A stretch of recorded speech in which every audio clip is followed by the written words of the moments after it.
the new president of Nintendo of America.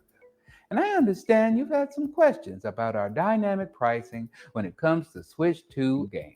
Some of our games are going to be the standard $60 price, and those are going to suck. However, there'll be good games like Mario Kart World that'll be $80. Why? Because fuck you, that's why. Mario Kart's a great game. We put a cow in it this time. And so if you want to look at cow titties while you drive across the land, you better pay $80. And if you think that's rough, oh, you better watch out when the new Pokemon game comes out. It's going to be $2,000 a month. And you're going to have to suck my dick. Why? Because we know these are stressful times. And when there are, well, you'll do just about anything to feel like a kid again with no responsibilities, huh? And who was there for you back then?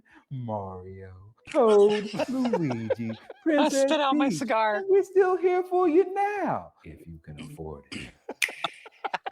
Hi, Oh, and the I'm Ron Funches.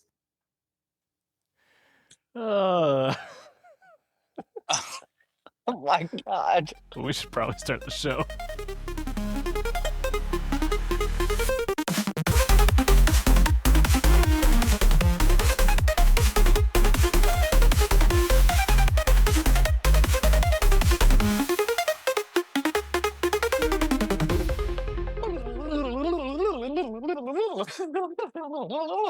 I'm. Here we Welcome, go. ladies and gents, and all you Mario Kart Super subscribers, to episode 25 of the Geeqoid Podcast. I think I have that number right. I didn't check before we started.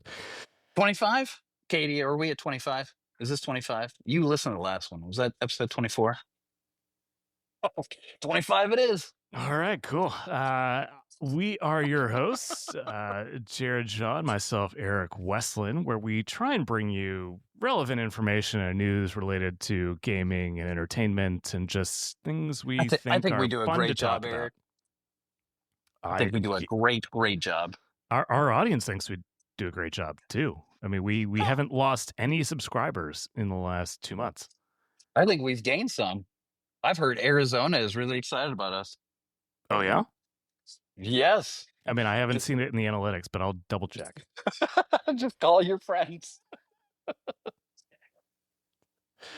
So I want to kick off with some new trailers that dropped this week. We had the Mortal Kombat 2 trailer that just kicked off. And Was it good? I didn't see it. oh, shut up. You only watched it 5 times. So I was a huge fan of the first Mortal Kombat. We talking 1992 or whatever it was? Not the OG movie, but the most recent remake. 2001. No, like 2021. Yeah. Oh, sorry. It's like you're going way back. Yeah, I'm way back. It's Annihilation. Yeah, so I mean, like that movie just, from a comedic standpoint, an action standpoint, it just checked all the boxes. It was fantastic when it came to the source material. And the MK2 trailer,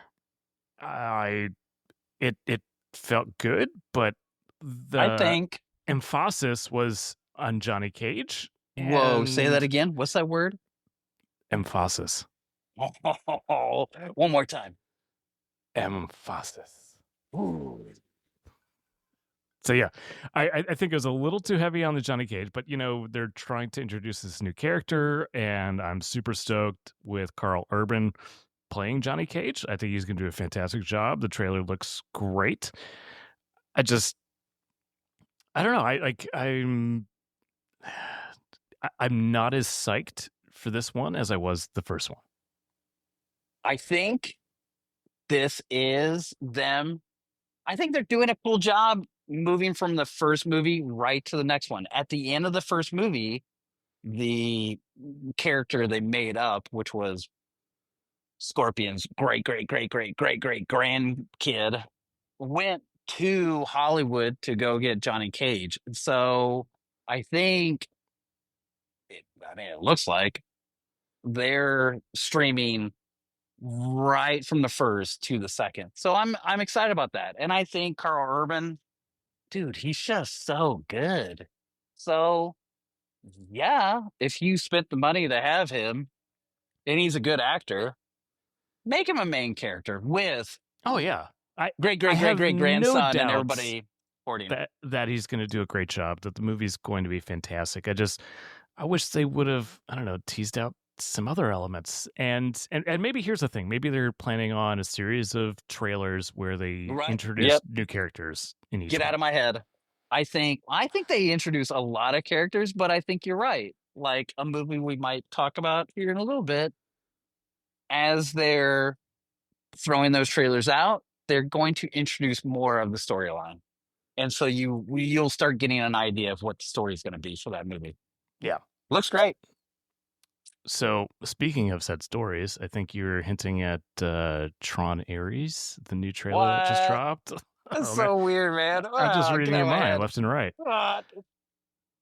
So Jared Leto being villain, but also maybe good guy. Now we're seeing this? I'm pumped. It's interesting that they're bringing Tron into the real world with real ramifications, and they're playing up big tech and AI as As like a reason why or how to bring him back or bring him into this world. yeah, but also like this is where I question the movie, and Uh-oh. maybe they'll explain this, but like they're just like, yeah, they come from a digital universe, and then all these light cycles and everything are just manifest and just cut police cars in half. Like, I'm sorry, like Which is great. I don't care. It looks great. it's super cool from a visual effects standpoint, but at the same time, like the whole God, the airplane, the jet fighter in the air who's following whatever, because they all have names, and I'm not a Tron nerd, so I don't know the machines' names. And all of a sudden, the ship just easily just swoops up and cuts the blades or cuts the wings off of. I was like, that's so cool. as someone who has a respectable background in physics, like I started my collegiate career in mechanical engineering, and I'm trying to wrap my head around the physics of how this would, like, how you can sell it to an audience, and I just can't. Are you trying, as one of the most nerdy people I know for sci-fi and fantasy, be like, it's just, I don't know how they could realistically pull this off. So here's Who the thing. also liked Dungeons and Dragons and thinks Mortal Kombat is so cool. He can't wait to see the second one. So here's the thing. When you explicitly call something out as being fantasy or just not in the realm of reality, I can get behind it. But Tron has always been grounded. Like, it's always existed within this digital universe, and now they're bringing that digital universe into the real world. And I'm like, it's always been hard sci-fi, and now we're breaking that barrier from hard sci-fi into just fantasy-fi or fantasy Is sci-fi. this because you're so deep in AI and Skynet that you're like, oh, this could totally happen? I'm so into it. I just lost like 50% of your. Oh, no, that was probably my own. Sorry. Say something again. Hello, I am Jarrad. Yeah, I don't know why my mic or my audio cut out for a second. So yeah, it's a me thing. It's a movie. Hey, in the end, it's a movie. And you're going to go there to stop everything, like we play video games, why we read books, why we draw or do any of the stuff we do. The hobbies we do is to get away from the mundane and the things that this society and other societies tell us we have to do to keep a living and pay a mortgage or a house and all that crap. Yes. In the end, make believe. Geeqoid. But at the same time, like, the one thing that keeps this going is the suspension of disbelief. And Do you think Tron Aries is almost pushing that to now belief instead of disbelief? It is Skynet. I fucking told you guys. That's it. Like if you look at the canonical history of Tron, it's always been existing in this digital universe, and they're bringing it into the real world and breaking the laws of physics effectively, and we are not given an explanation on how they break the laws of physics. So maybe they'll do that in the movie, which I'm very curious to see. But I don't think they're going to do a good enough job. This is like when people watch. Like I'm like, a frickin' snob. I will admit that. This is like those other videos where people go, "Can snipers really do that?" in whatever sniper movie, you know, some person was in, or totally like pick it apart. Or like, "Hey, paleontologist for Jurassic World Rebirth, can you tell me the real truth? Was any of this shit realistic?" And they're like, "No, it's a movie." Yeah, I mean that's pretty much where we're at. Do both those trailers look really great? Yes, they look like fantastic movies, and I want to see both of them. I'm gonna own both. They did their job. Why you own movies, excited. I don't know. Stuff might happen. I still have that, but it's a digital. I'm halfway. I'm physical cartridge or streaming, and I do a digital purchase. Is it mine? Probably not. If Apple goes away, I'm screwed. But everything's digital at the end of the day. However, if it's streaming and I don't pay for it, and it's on their streaming service, I bought it for $7 recently. Something I just bought, and I don't have to go pay their $20 a month tax. Gotcha. That's fair. I mean, here's the thing. I did pony up $20 to buy Ballerina. Oh, you did? After last episode, you were like, "It's fine." No, I did it before the last episode. It is because Art was coming over, and we just wanted to have the experience of all watching Ballerina together, because we had planned to go see it in theaters, and buying the movie on digital is a third of the cost of us all going to theaters. So at the end of the day, like it makes sense from that standpoint. Yeah. I mean, I could, side note, but quick side note is you want to buy a $50 board game or $60 or pay $10 and get a probably cooler, more interactive, engaging version of that board game.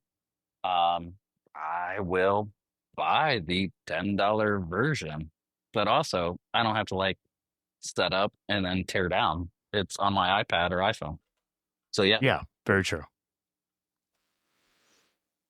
The $7 game, by the way, or $7 movie I bought was Suicide Squad, the Suicide Squad, not Suicide Squad, because segue.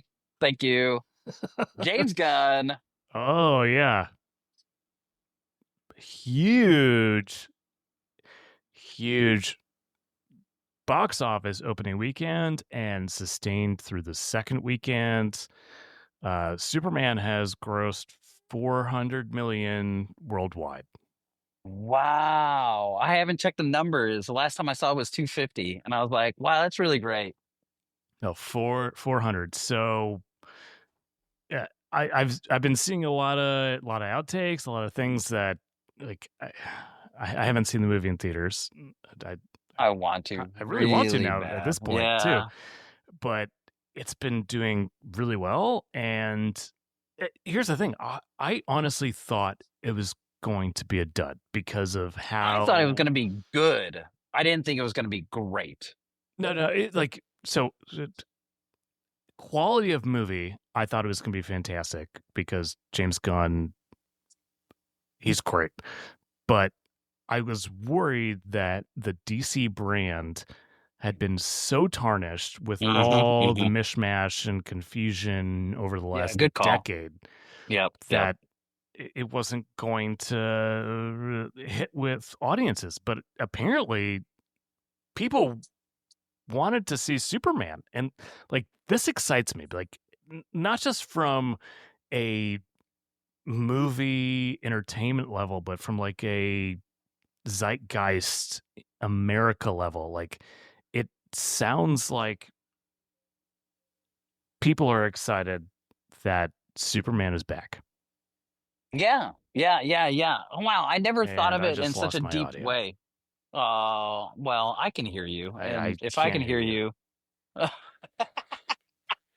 all the moms out there, this is how we roll. By the way, Can he you has hear a me? Swedish. No, One I second. cannot. Not at all. No, no. Every time I say that, he goes, "Oh, you can't." he's still he's still trying. By the way, he has a T-shirt that says Sweden, and then there's just a giant moose in front of the flag. It's fine. Is that their national animal? I don't know. I think it could be. I thought Canada, but I couldn't find out Canada's national whatever animal is the beaver. Uh, we have the eagle. I think the eagle's way cooler than the beaver. Nothing against Canada, because I think Canada's great. I'm just talking so much so that he can figure out his stuff. Let's say Superman. Let's say Superman is cool. Let's say, why would Superman be cool after we've seen Man of Steel, Superman versus Batman, Christopher Reeves, R.I.P., and then get this another version? Well, that's James Gunn. That's I James still Gunn. can't hear you. I don't know what's going on. Well, that's fine. I'll still keep talking. Well, I'm so sorry. His little red bearded face. Oh, he took his headphones off. He's gonna go to AirPods. That's it, folks. He's doing the Jared Shaw thing. I was gonna say Jared Brown. If Jared Brown ever subscribes and listens to this, he'll be super happy. AirPods are in. Look at that dedicated face as he figures out what's going on. Nope. One AirPod is out. One AirPod is back in. Like it makes a I difference. can hear you again. It's so funny. Oh no, you have two. All right. What did You I have miss? two little whites. No, I was just vamping. That's it. I was just talking real fast and random, like I usually do. I'm gonna have to do some real editing to cut that shit out. You may not want to. This might be the first time I say, please don't edit me. So, folks, last episode, I vamped for so long on Dress World, and I am so sorry. It is horrible.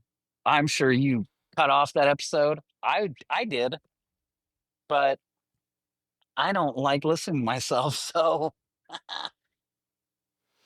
James Gunn, why? Why this Superman? Why this Superman did so well, Erik? Is it because of James Gunn? Is it because the trailers show? I think that's what it is. I mean, that's what the trailers do.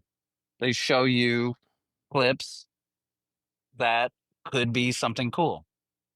I think it's partially because of the trailers. They did a really great job, but at the same time, I think there's a generational movement where we're really tired of Marvel's cinematic universe and what has seemed to be like formulaic escalation of, I don't want to say nonsense, but I don't know what else, what other word to use.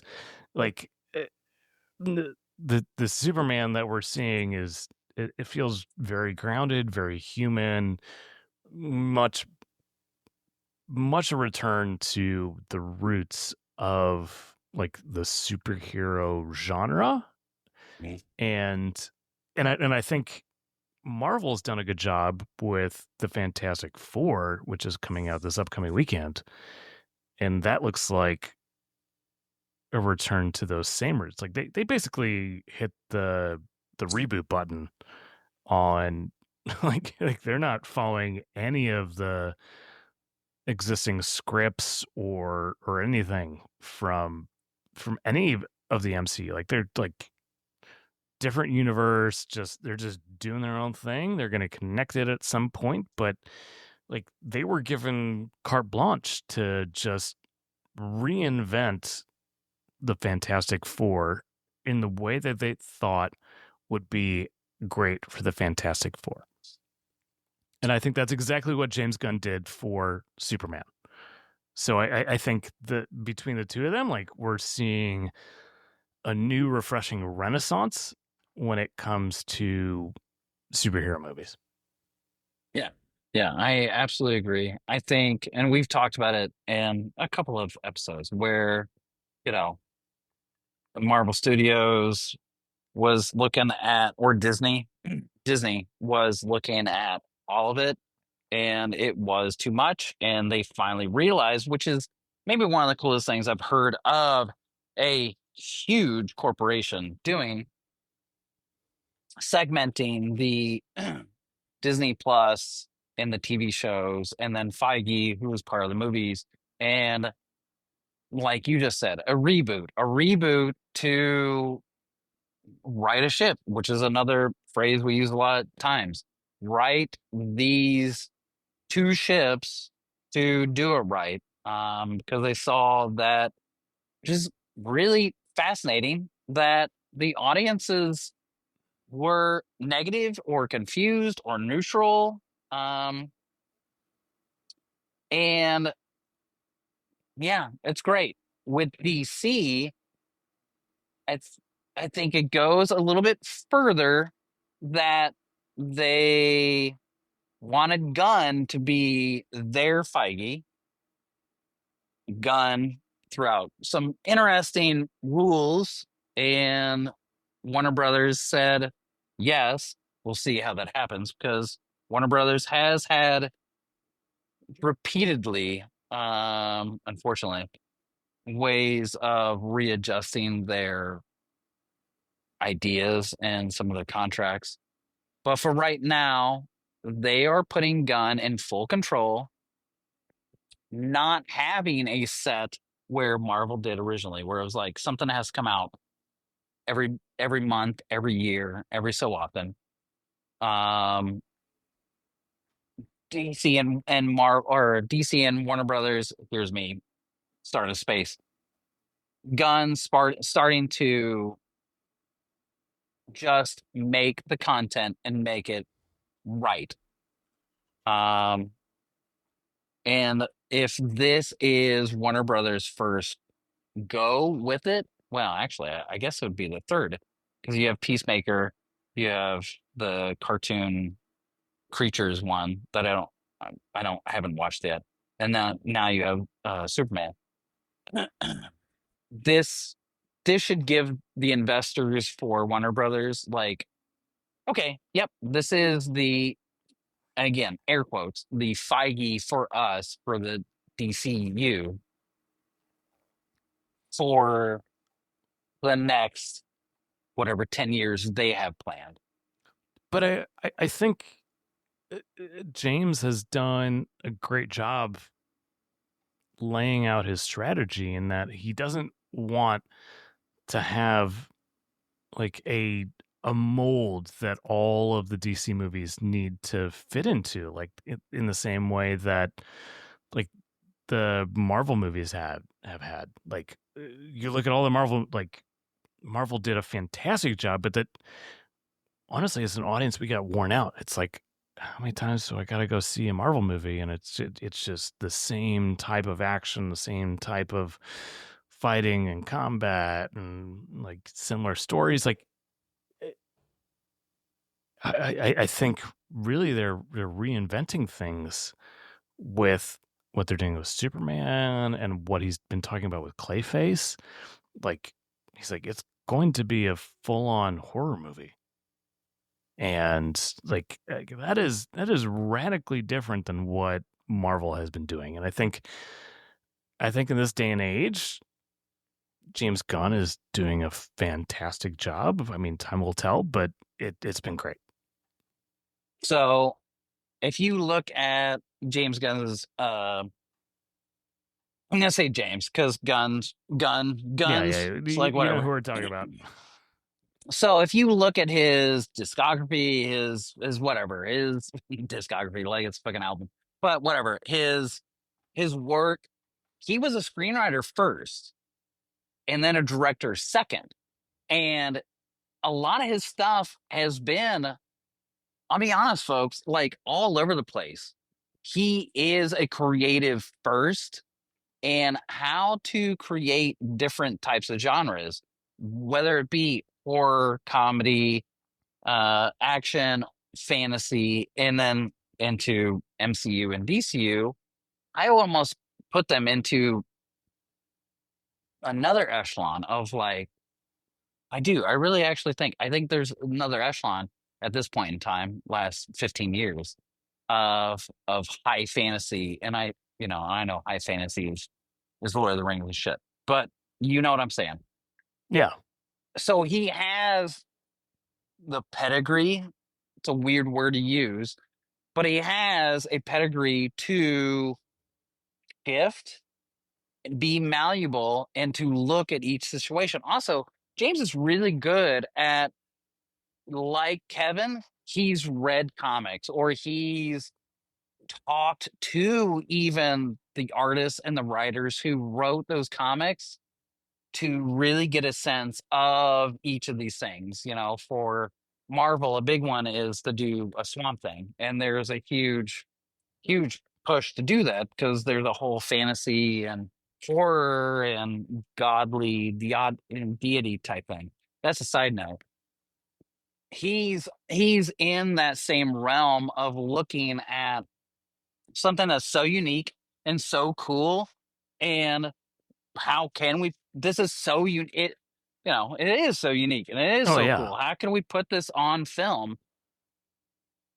i i think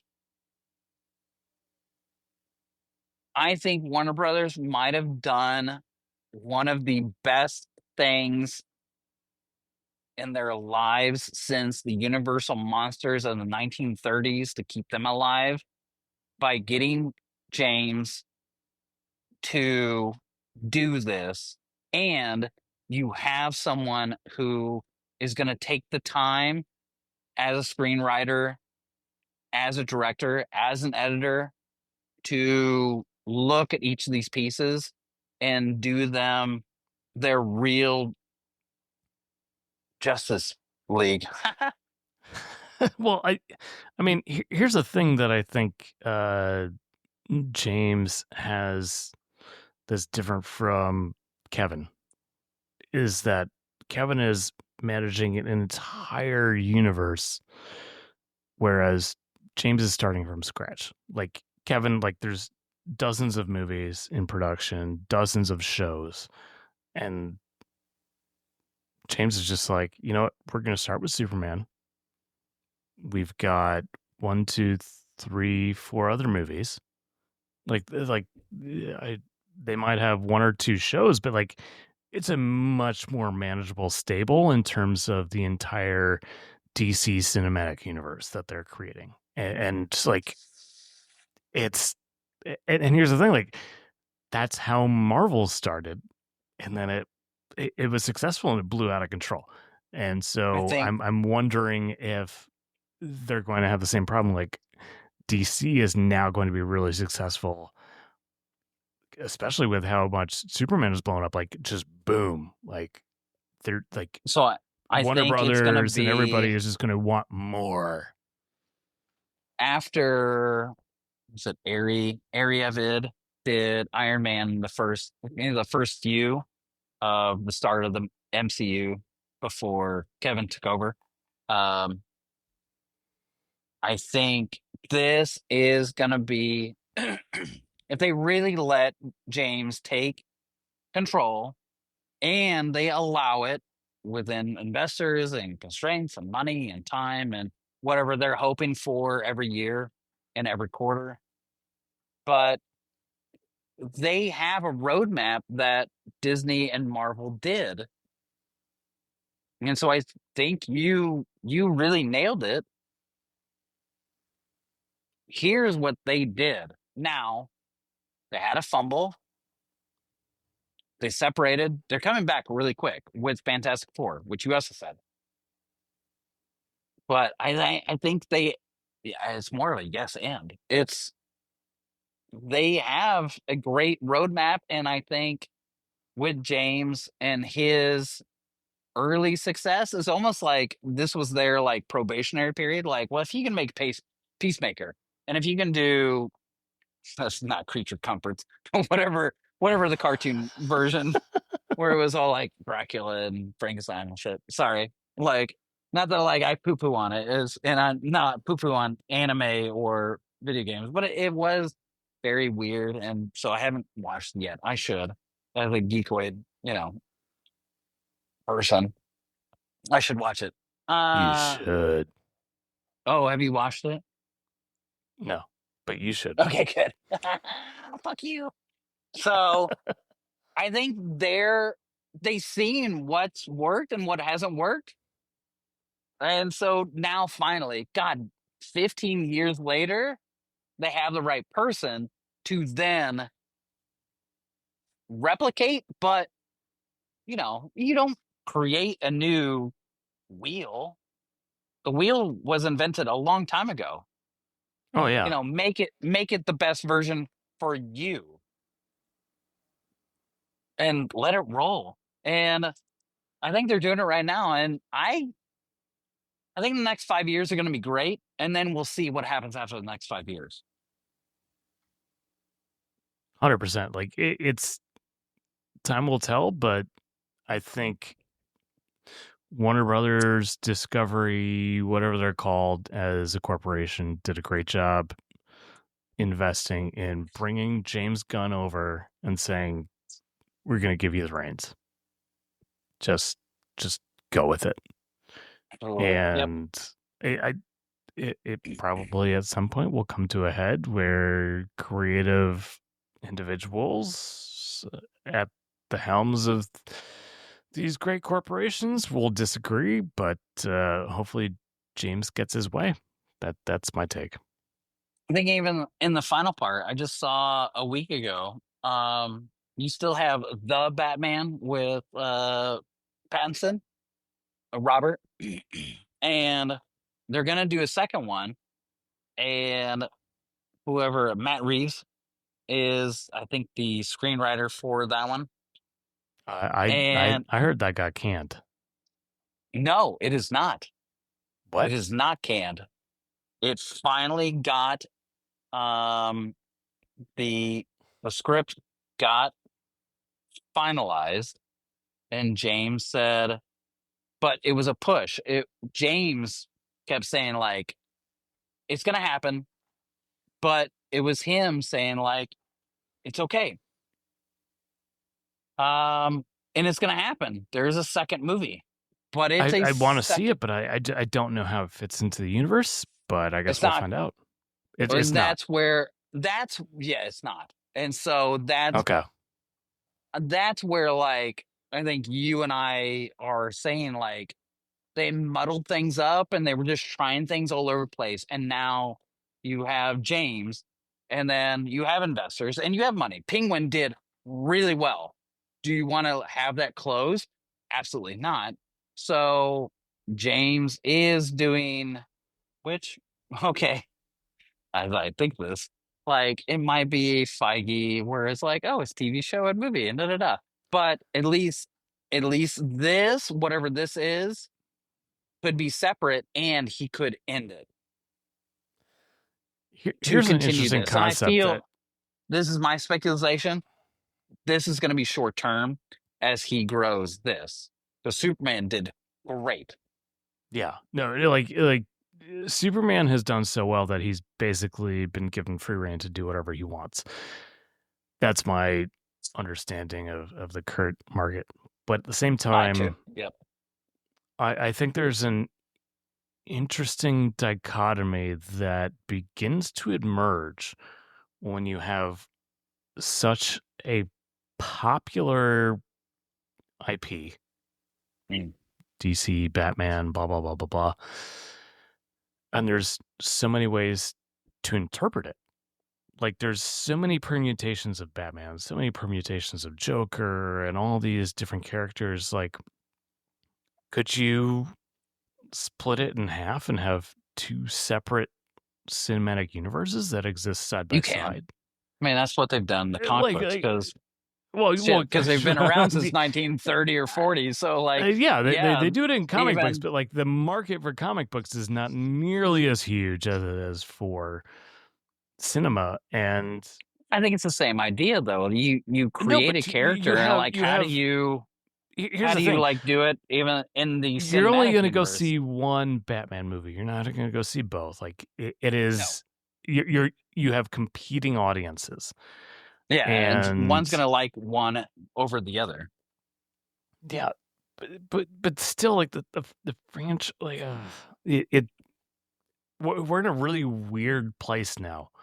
I think for James, it's going to be really hard to, and this is like football talk, like, or baseball or any sports. Like, how for him, Jarrad like, how doesn't do you watch get sports. He's just throwing out words. stop? Like, I know at least enough on strategy. Fuck you too. Like, I know at least enough of like, how do you have a player who you know is this, and you want him in your team, but your team needs a different style of that player. And for James Gunn, he went more of not Guardians of, well, yeah, like Guardians of the Galaxy, Suicide Squad, Peacemaker, that more comic book era of a player where the Batman, Matt Reeves and Robert Pattinson, is supposed to be like the most grounded, realistic, and as a nerd, bullshit, like, story. And was it good? It's good. It's fine. And Penguin was good and it was fine. But like, that's not what I'm looking for since the 1940s and whatever. That I've also read all that stuff. I want Batman to be, yes, a realistic. He has no powers, blah, blah, but he stands toe to toe with Superman, Man of Steel, blah, blah. Snyder tried to show it. It's fine, whatever. And nothing against Snyder, but No, I love the Snyder gen. I do too. And nothing against. Like, I love it. Snyder But gen. That just sounds weird. Actually, I kind of dig it. Actually, that was the Snyder generation, and it was here, and it's now It's gone. But it was very black and white, and it was very Snyder. I don't know how James is going to bring Batman because he is such a. I mean, it's Superman and Batman, and then it's everybody else around them. So, with your comment, I agree with you. I don't know, as James Gunn is coming in and taking over, how he has to fade things out to then bring in another character, and people go, well, I was used to this guy, the English guy who talks American. So I think James has done a really good job in covering this topic. He has had a few interviews where he's gone on record and said, I'm not going to bring Batman into this quote unquote universe. Like, I'm not quoting him. I'm just using words. But he wants to do it in a sensible way that makes sense. And it sounds like he has a story in mind that makes a lot of sense. Like, I don't think it's an origin story. I don't think they're going to go back to the roots of Batman. I think they're going to figure something out. No, which is great. They didn't do that in Superman either, and I love him for that. Yeah. So I it'll be interesting to see where they go with it. But I'm I in the trust hands him. of I James really Gunn. do trust I him. trust him. Yeah. Yeah, I do. And I think even, again, your comment right now, yeah, like, I believe in his vague way of saying that because he can't divulge, like Warner Brothers Oh would yeah. No. It's fucking chew him out and be like, Jesus Christ, bro.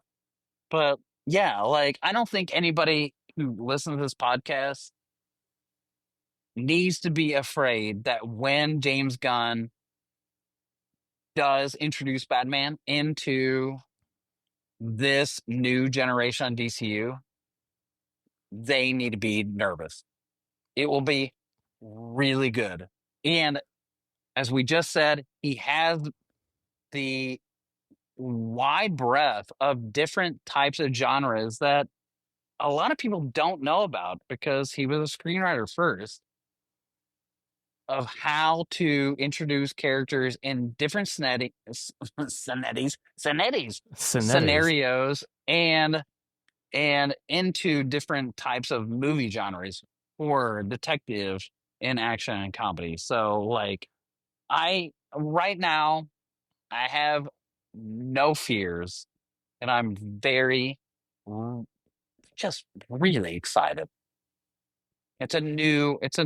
I'm not gonna die yet. It's a new I look forward to new stuff. Like, let's keep going. I'm also excited. I'm going to temper that excitement because I'm a typical Debbie Downer, and I like to just pour water on flames. But at the same, like, he's got a huge task ahead of him.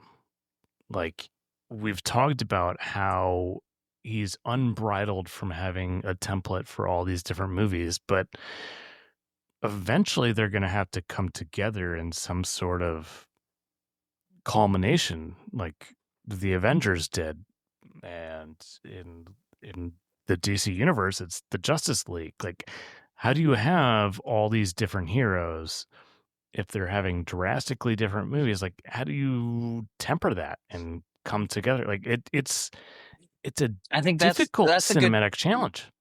I think that's a good, we talked about it where, like, we didn't know what the next movie was going to be, and we saw these post credits, blah blah. So it was like it teased. But now we've seen it over 10, 15 years. So then how does James Gunn do that, but for the DCU? Oh, and at first I went, sure. Yeah, you just repeat it. But I think you're right. We now expect it because also, did I just say it was 10 to 15 years that this happened? So, yeah, it's going to be great. a minute. Yeah. Yeah. So how do you do that? But going back around, he has 10 to 15 years to do that. All right, let's get to this week's Indie Spotlight. How does that sound? I think that's, oh my God, I'm so happy right now. Yeah, that sounds great. Let's do it. All right, I'm gonna share my screen. It's gonna be a bit of a treat.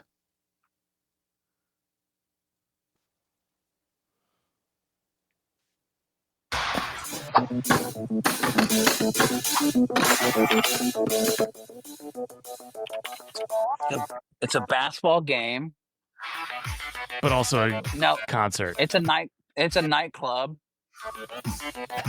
It's a Tron sci-fi area. It's now Metroid. Split screen.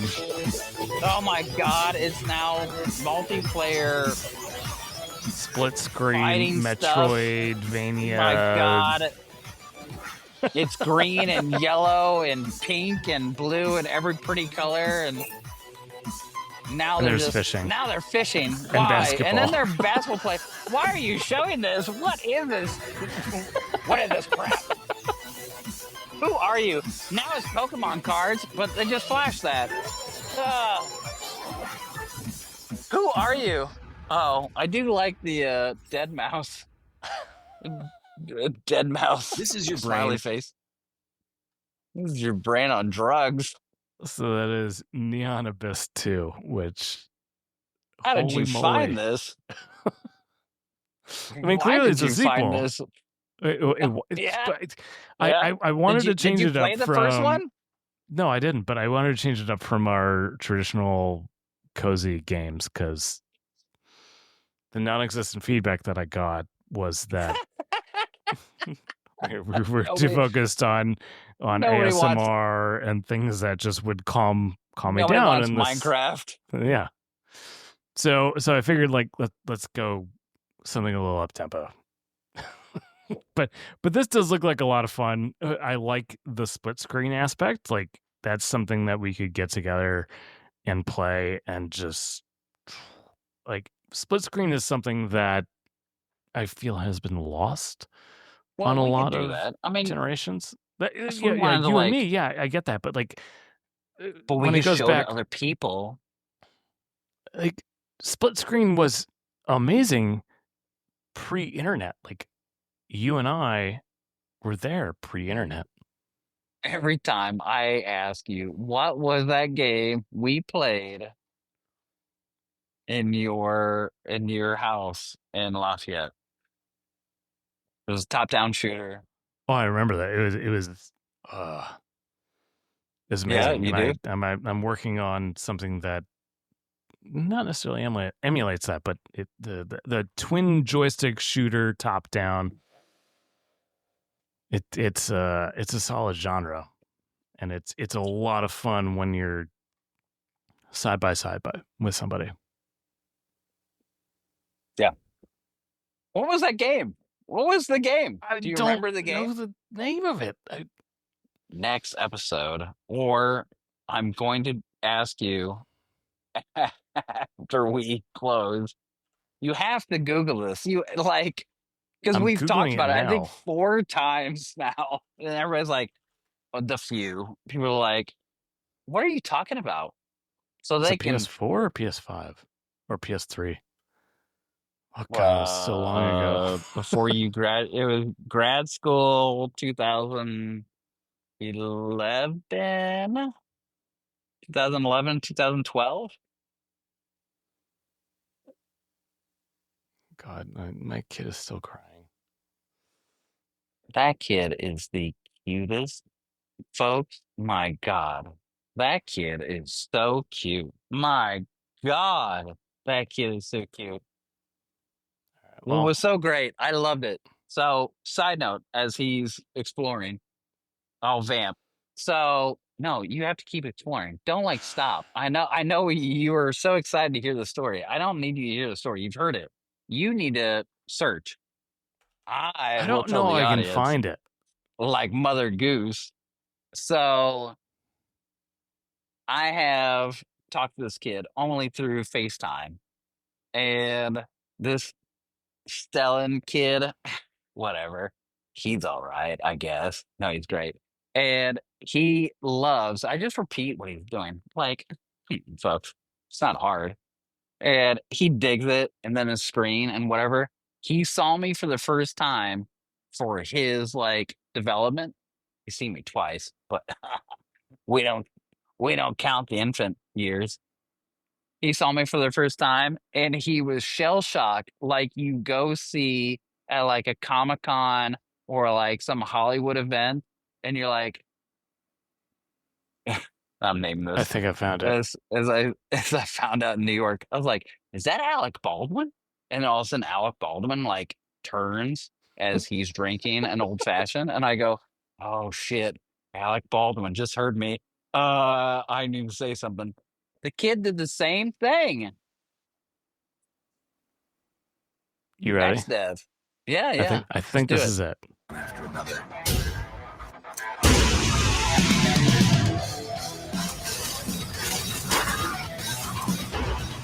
I'm sorry, what? Oh yeah, that's it. Yeah. PS4. Yeah. It's totally it. That's it. That's definitely it. Dead That's Nation. totally it. It was so fun and hard.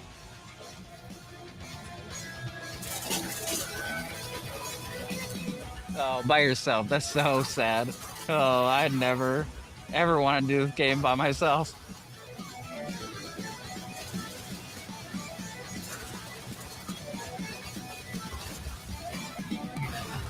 Yeah. Dead Nation. Apocalypse Edition.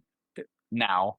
But We not had a blast playing that game. So if you haven't played it and you're looking for a couch shooter, Dead Yeah. Nation.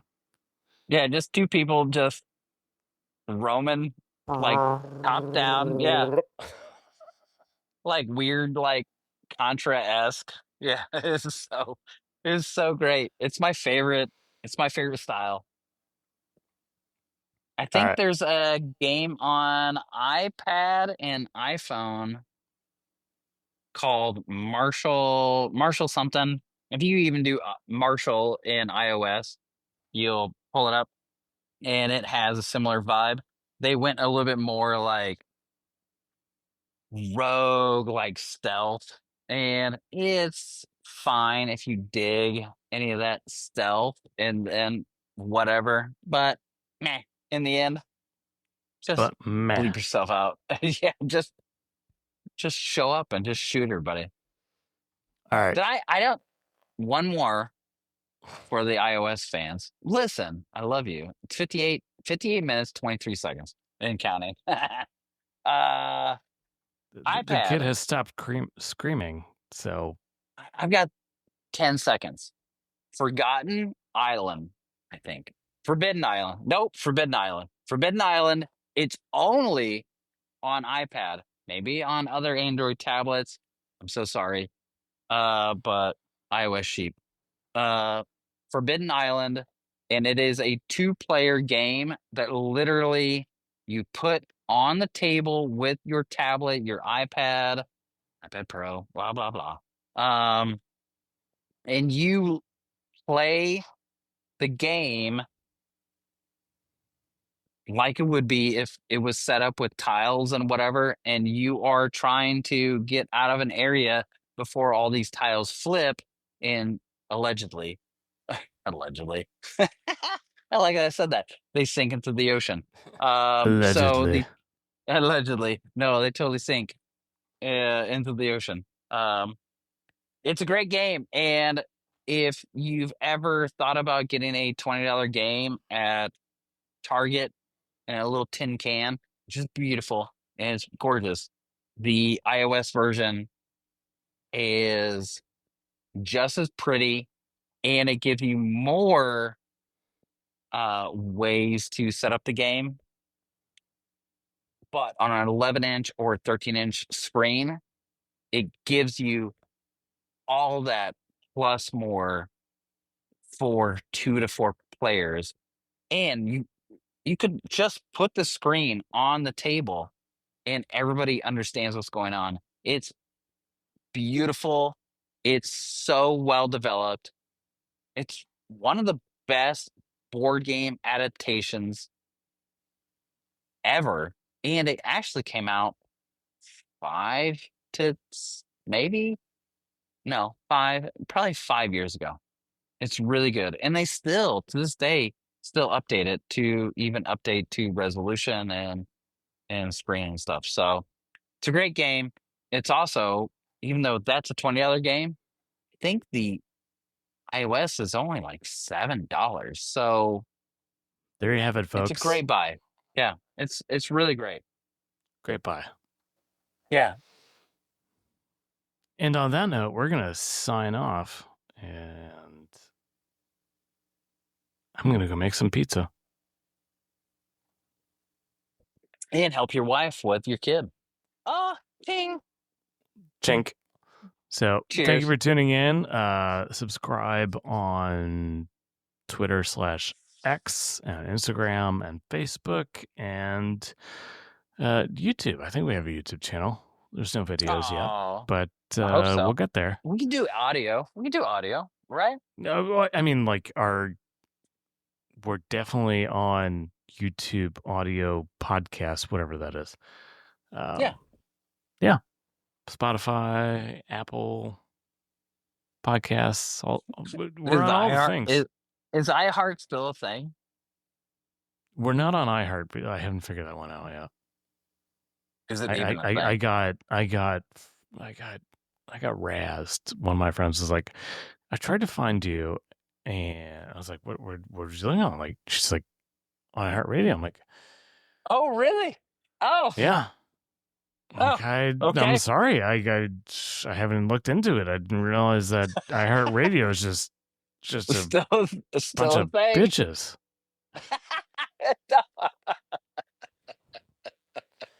So I'll figure that out this week. iHeartRadio. If you want to listen to us on iHeartRadio, I will figure it out and make it happen.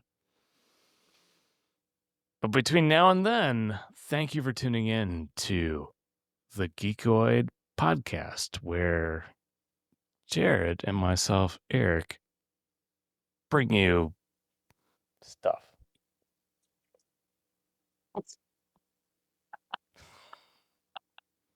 Lots of stuff. It's been a long fucking week. My God. It was the best outro ever. Here, wait. Thanks, everybody, for listening to the Geeqoid Podcast. This was me, Jarrad, with my bestest friend. Oh, am I supposed to say something? Erik Wesslen. And we've served you. Peace out. You got served.